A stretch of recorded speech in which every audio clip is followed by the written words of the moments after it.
Most welcome, my student. How are you? Fine. Thank you. आज हम लोगों की चर्चा का विषय बहुत ही बेहतरीन और बहुत ही जीनियस टॉपिक है। आप लोगों को व्हाइट बोर्ड पर दिख रहा होगा कार्बनिक अभिक्रियाओं के प्रकार, कि कार्बनिक अभिक्रियाएं कितने प्रकार की होती हैं। तो इसको डिवाइड करने का दो तरीका है। एक तो अभिक्रियाएं कैसी होती हैं उसके आधार पर, दूसरा यह होता है कि आक्रमणकारी अभिकर्मक कौन है, अटैकिंग रिएजेंट कौन है। आक्रमणकारी अभिकर्मक कौन है, अटैकिंग रिएजेंट कौन है। On the basis of attacking reagent and on the basis of reaction nature, तो दोनों तरह से इसको कैटेगराइज किया जाता है। तो अभिक्रिया की प्रकृति के आधार पर, on the basis of reaction nature, तो क्या होगा यहां पर, पहला देखो, अभिक्रिया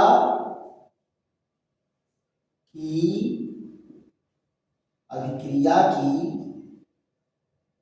प्रकृति, अभिक्रिया की प्रकृति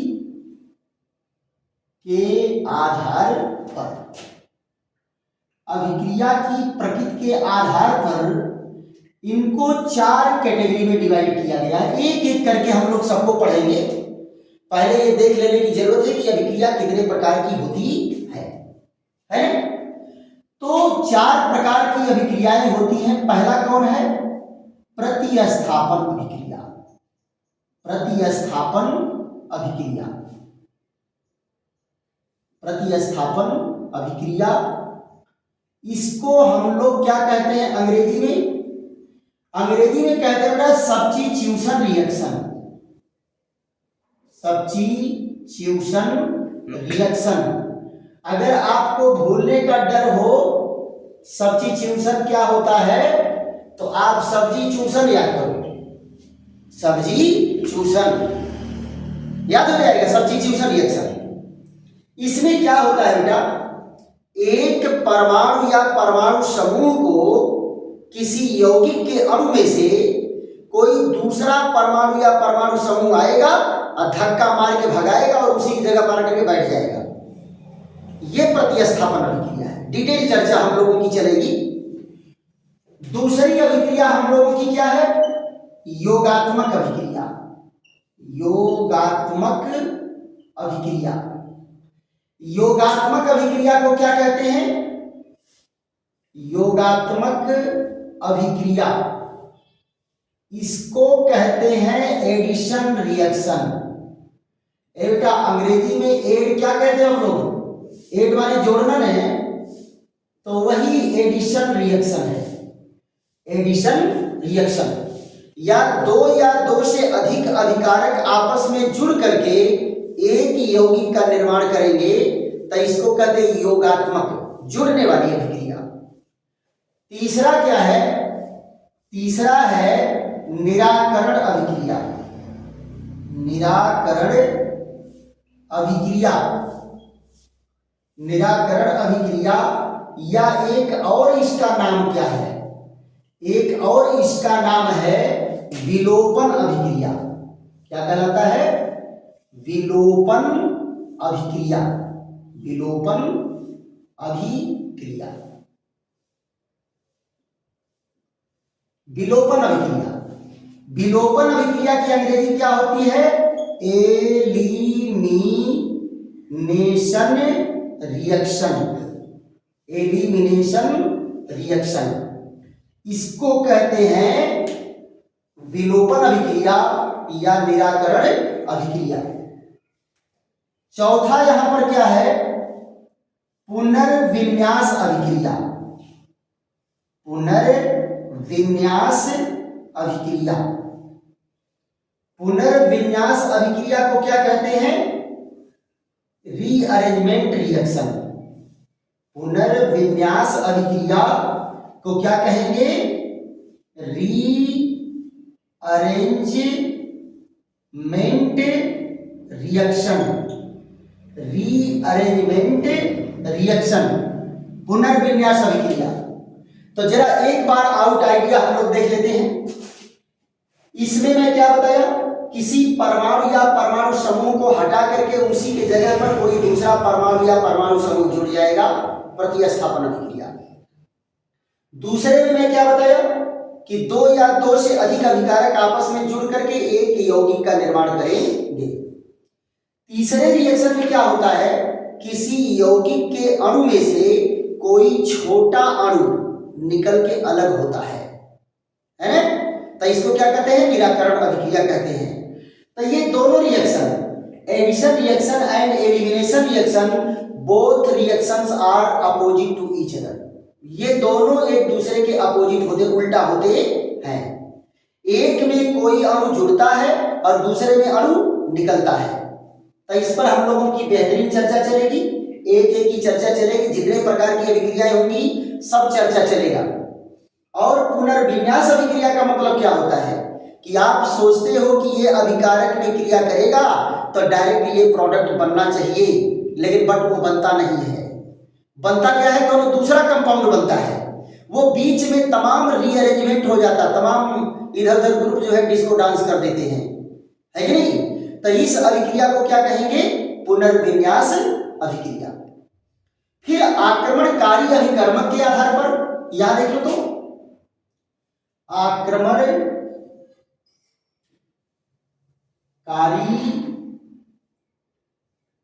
अभिकर्मक के आधार पर, आक्रमणकारी अभिकर्मक के आधार पर, आक्रमणकारी अभिकर्मक के आधार पर दूसरा डिवीजन ये है। अब बात ये आती है कि आक्रमणकारी अभिकर्मक कौन है, अटैकिंग रिएजेंट कौन है, अटैकिंग रिएजेंट कौन है। तो अटैकिंग रिएजेंट तीन प्रकार के होते हैं, मुक्त मूलक, मुक्त मूलक आक्रमण करेगा तब मुक्त मूलक अभिक्रिया कहलाएगी। मुक्त मूलक अगर आक्रमण कर रहा है तो इसको क्या कहेंगे, मुक्त मूलक अभिक्रिया, मुक्त मूलक अभिक्रिया। ये मुक्त मूलक बेटा अंग्रेजी में क्या कहलाता है, फ्री रेडिकल। मुक्त मूलक को अंग्रेजी में क्या कहते हैं, फ्री रेडिकल रिएक्शन। यहां आक्रमण कौन कर रहा है, मुक्त मूलक, इसलिए इसको क्या कहेंगे, मुक्त मूलक अभिक्रिया। अगर आक्रमणकारी अभिकर्मक जो है कौन है, इलेक्ट्रोफाइल है, तो यहां क्या कहलाएगा, इलेक्ट्रोफिलिक रिएक्शन, इलेक्ट्रोफिलिक रिएक्शन है ना, इलेक्ट्रोफिलिक अभिक्रिया, इलेक्ट्रोफिलिक अभिक्रिया, इलेक्ट्रोफिलिक अभिक्रिया। अब देखो, अगर आक्रमणकारी न्यूक्लियोफाइल है तो क्या कहलाएगा, न्यूक्लियोफिलिक अभिक्रिया, न्यूक्लियोफिलिक अभिक्रिया, इलेक्ट्रोफिलिक अभिक्रिया। इसको क्या कहेंगे अंग्रेजी में, अंग्रेजी में इसकी यही है जी, न्यूक्लियोफिलिक रिएक्शन, न्यूक्लियोफिलिक रिएक्शन। तो आक्रमणकारी के आधार पर जो है तीन कैटेगरी में अभिक्रियाओं को इधर डिवाइड कर दी। अगर आक्रमणकारी अभिकर्मक मुक्त मूलक है तो मुक्त मूलक अभिक्रिया, आक्रमणकारी अभिकर्मक इलेक्ट्रोफाइलिक है, इलेक्ट्रोफाइल है तो इलेक्ट्रोफिलिक अभिक्रिया। अगर आक्रमणकारी न्यूक्लियोफाइल है तो न्यूक्लियोफिलिक अभिक्रिया कहलाएगी। पिछले वीडियो में हमारी आपकी चर्चा इलेक्ट्रोफाइल और न्यूक्लियोफाइल पर हो चुकी है, एक बार और चर्चा कर लेते हैं जिससे आप लोगों को रिमाइंड हो जाएगा, फिर से याद आ जाएगा। Means of electrophile and nucleophile. मुक्त मूलक तो जानते हो बेटा, एक तो अनपेयर्ड इलेक्ट्रॉन रहेगा, इलेक्ट्रिकली न्यूट्रल रहेगा, बट हाईली रिएक्टिव होगा। मुक्त मूलक क्या होगा? उसके पास परमाणु में एक अनपेयर्ड इलेक्ट्रॉन होगा। ये हाईली रिएक्टिव होता है, हाईली रिएक्टिव होता है। और अनपेयर्ड इलेक्ट्रॉन होने नाते ये पैरामैग्नेटिक नेचर शो करता है, अनुचुंबकीय गुण शो करता है। ये आप लोग पूरा पढ़ चुके हैं। तो इलेक्ट्रोफिलिक और न्यूक्लियोफिलिक पर एक बार चर्चा हो जाती है। इसको स्क्रीनशॉट ले लीजिए। चलिए, तो इलेक्ट्रोफाइल मींस क्या होता है जरा याद करो, कुछ लोगों को याद होगा, अगर चाहते हैं तो बताइए भाई। इलेक्ट्रोफाइल क्या है? Electro means electron, electro means क्या होता है? Electron, electron means negative charge, electron means negative charge. Negative charge को फाइल मींस क्या होता है? लविंग, चाहने वाला। जो पॉजिटिव चार्ज को, पॉजिटिव चार्ज होगा और नेगेटिव चार्ज को, इलेक्ट्रॉन को चाहेगा, जहां पर उसको नेगेटिव चार्ज मिलेगा वही वो आई लव यू करता हुआ पहुंच जाएगा, है ना? और नहीं तो प्रस्ताव भी दे देगा, मेरी बिजली मुझे मेरे साथ शादी करोगे। सारी चीजें जो है वो अस्थायी रूप से जुड़ जाएगा, है गठबंधन अस्थायी रूप से जुड़ जाएगा। तो आ जाते हैं इलेक्ट्रोफाइल पर। पहला शब्द क्या है? Electrophile, electrophile. तो आपको मैं बताया था कि इसमें इलेक्ट्रो मींस क्या होता है? इलेक्ट्रो मींस होगा इलेक्ट्रॉन या नेगेटिव चार्ज, इलेक्ट्रॉन या नेगेटिव चार्ज, इलेक्ट्रॉन या नेगेटिव चार्ज। और दूसरा फाइल मींस क्या होता है? लविंग, फाइल मींस क्या होता है? लविंग, यानी नेगेटिव चार्ज को चाहने वाला, इलेक्ट्रॉन को चाहने वाला। अब जरा बताओ बेटा, प्रकृति में दो ही प्रकार के आवेश हैं, एक धन आवेश है, एक ऋण आवेश है। और आप छोटे क्लासों से ही पढ़ते चले आ रहे हैं कि धन ऋण को अपनी ओर खींचता है और ऋण धन को अपनी ओर खींचता है। यानी अगर अपोजिट चार्ज आएंगे तो उनमें अट्रैक्शन फोर्स क्रिएट होगा, और सेम चार्ज में क्या होता है? रिपल्शन फोर्स होता है। तो आप जरा बताओ, इलेक्ट्रॉन को कौन चाहेगा? जिसके खुद के ऊपर धन आवेश होगा, खुद के ऊपर धन आवेश होगा वही इलेक्ट्रॉन को चाहेगा। यानी जितने ऋणायन हैं और धनायन हैं सब इलेक्ट्रोफाइल होंगे, जितने धनायन हैं सब इलेक्ट्रोफाइल होंगे। यहां देखिए इलेक्ट्रोफाइल। दूसरा जो है शब्द क्या है? न्यूक्लियोफाइल,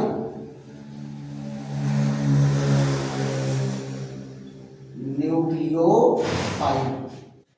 तो यहां देखो न्यूक्लियो मीन्स क्या है? Nucleo means nucleus, nucleo means nucleus are positive charge, positive charge. Nucleus पर बेटा कैसा चार्ज होता है? पॉजिटिव चार्ज होता है। तो न्यूक्लियो मीन्स न्यूक्लियस या पॉजिटिव चार्ज। और फाइल मीन्स क्या होता है? लविंग, फाइल मीन्स क्या है? लविंग, यानी न्यूक्लियस को चाहने वाला, धन आवेश को चाहने वाला। अब जरा बताओ बेटा, धन आवेश को कौन चाहेगा? ऋण आवेश। धन आवेश को कौन चाहेगा? ऋण आवेश। तो ऋण आवेश को जो न्यूक्लियोफाइल है उसका सिंबल ये होता है NU। ये तो कॉमन सिंबल है बेटा। जितने ऋणायन है सब न्यूक्लियोफाइल है, जितने धनायन है सब इलेक्ट्रोफाइल है। तो इलेक्ट्रोफाइल न्यूक्लियोफाइल से, न्यूक्लियोफाइल इलेक्ट्रोफाइल से, ये दोनों जो है हाईली रिएक्टिव होते हैं। ये दोनों एक दूसरे को चाहते हैं। न्यूक्लियोफाइल क्या करेगा? इलेक्ट्रोफाइल से रिएक्शन करेगा, इलेक्ट्रोफाइल क्या करेगा, न्यूक्लियोफाइल से रिएक्शन करेगा। तो ये क्या है, न्यूक्लियोफाइल। न्यूक्लियोफाइल जो है इलेक्ट्रोफाइल से रिएक्शन करके अस्थायी यौगिक बनाएगा और इलेक्ट्रोफाइल न्यूक्लियोफाइल से रिएक्शन करके अस्थायी यौगिक बनाता है। तो ये तो बातें आपको फिर रिमाइंड हो गई। अब आपको प्रॉब्लम नहीं होना चाहिए कि means of electrophile and nucleophile, what means by nucleophile and electrophile, confirm हो गया ना? डोंट वरी, ऐसे ही जितने कठिन शब्द रहेंगे सारे कठिन शब्द को एकदम पोस्टमार्टम कर देना है। चलिए अब हम लोग जो है पहली अभिक्रिया पर चर्चा करते हैं। पहली अभिक्रिया हम लोगों का क्या है, प्रतिस्थापन अभिक्रिया। प्रतिस्थापन अभिक्रिया, प्रतिस्थापन अभिक्रिया में क्या आपको मैं बताया, प्रतिस्थापन अभिक्रिया में एक परमाणु या परमाणु समूह किसी दूसरे परमाणु या परमाणु समूह द्वारा प्रतिस्थापित करके उसके जगह पर जुड़ जाएगा। जैसे मान लो कोई लड़का है, आपका मित्र है, स्टूडेंट है, वो एक तो ब्रेंच पर बैठा हुआ है और आप उधर से आए, अरे भाई उठो यहां से, मुझे यहां बैठना है। अब उसको हटा करके अगर उसी की जगह पर बैठ गए तो ये प्रतिस्थापन है। उसको हटा के उसी की जगह पर बैठ गए तो क्या है, प्रतिस्थापन है। अब आपके दिमाग में आ रहा होगा कि बड़ी आसान बात है, कहा कि हमने भगा दिए हैं, अरे मारेंगे दो ठूसा बस वह भाग जाएंगे। तो ये बेटा बिल्कुल सही है। अगर हटाने वाला अभिकर्मक, आक्रमणकारी अभिकर्मक पहले से उपस्थित अभिकर्मक से मजबूत है तभी वो हटा पाएगा। अगर वो उससे मजबूत नहीं है तो उसको हटा नहीं पाएगा। अब आप कहोगे मजबूत कैसे पता चलेगा, हम लोग तो मान लो फैटी फैटा कर लेते हैं, उसका मुंह फोड़ देंगे, उसकी नाक फोड़ देंगे। अभिक्रियाओं में कैसे पता चलेगा कौन मजबूत है कौन कमजोर है? बेटा मजबूत और कमजोर अभिक्रियाओं में क्या होता है, बनने वाले बंध, बनने वाले बंध। पहले से उपस्थित जो बंध है अगर उसकी बॉन्ड एनर्जी कम है और आने वाला मजबूत बॉन्ड एनर्जी का बंध बनाएगा तो वो रिप्लेस कर देगा। जिसकी बॉन्ड एनर्जी ज्यादा होगी वो बनेगा और जिसकी बॉन्ड एनर्जी कम होगी वो टूटेगा। तो ये चीजें जो है बंध की मजबूती पर निर्भर करता है कि कौन सा समूह हटेगा और कौन सा समूह जुड़ेगा। तो सबसे पहले हम लोगों की चर्चा क्या चलेगी, प्रतिस्थापन अभिक्रिया पर। इस पर चलेगी बेटा, प्रतिस्थापन अभिक्रिया। प्रतिस्थापन अभिक्रिया और प्रतिस्थापन अभिक्रिया को क्या कहते हैं, सब्स्टिट्यूशन रिएक्शन। Substitution reaction. प्रतिस्थापन अभिक्रिया को क्या कहेंगे, सब्स्टिट्यूशन रिएक्शन। इसमें क्या होगा बेटा, कोई न कोई परमाणु या परमाणु समूह हटाया जाएगा और उसके जगह पर कोई नया परमाणु या परमाणु समूह जुड़ता है। तो क्या कहेंगे, जब किसी यौगिक के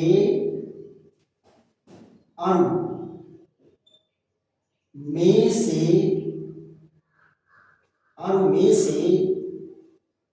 किसी परमाणु या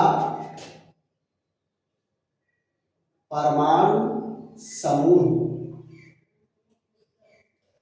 को हटाकर, परमाणु या परमाणु समूह को हटाकर कोई दूसरा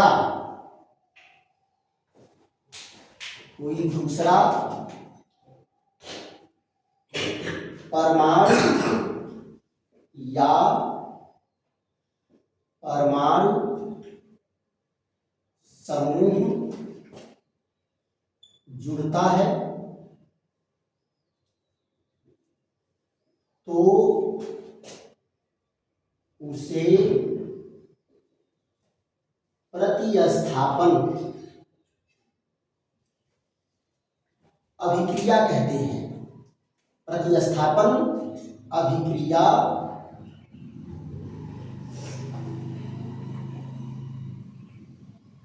कहते हैं। प्रतिस्थापन अभिक्रिया कहते हैं। ध्यान दो बेटा, एक पॉइंट को, जब किसी यौगिक के अणु में से किसी परमाणु या परमाणु समूह को हटाकर कोई दूसरा परमाणु या परमाणु समूह जुड़ता है तो उसे प्रतिस्थापन अभिक्रिया कहते हैं। क्या कहते हैं? प्रतिस्थापन अभिक्रिया कहते हैं।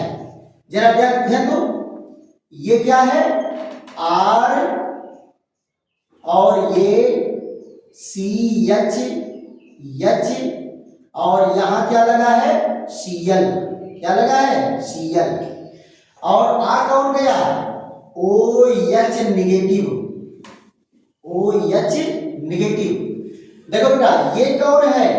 ये अभिकर्मक है जिस पर अभिक्रिया होगी। ये कौन है? अभिकर्मक है जिस पर अभिक्रिया होगी। और ये कौन है? आक्रमणकारी है। आक्रमणकारी, जो आक्रमण करेगा। ये कौन है लल्ला? Attacking reagent. अटैकिंग रीएजेंट है ना। और ये क्या है? रिएक्टेंट है। क्या है? रिएक्टेंट है। रिएक्टेंट, ये अटैकिंग रिएजेंट है और ये क्या है? रिएक्टेंट है। ये आक्रमण कर रहा है। तो बना क्या रहा है? जरा ध्यान दो तो, ये क्लोरीन को निकाल के भगा देगा और उसी के जगह पर अपने जाकर के जुड़ गया। आप जरा बताओ तो, क्लोरीन को हटा दिया कि नहीं?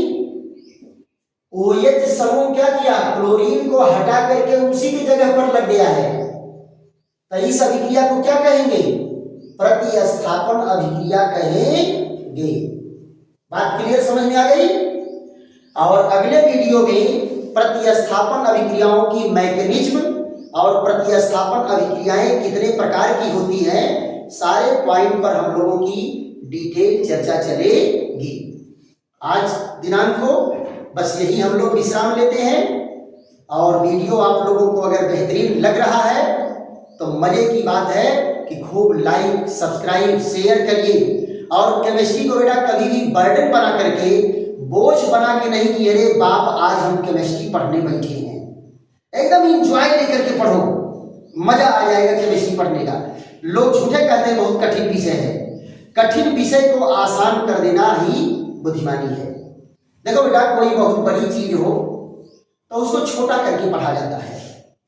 कबीरदास जी नहीं लिखे हैं कि मैं मनता मन मार गई नाना कर कर पीस, तब सुख पावे सुंदरी ब्रह्म झलक में शीस।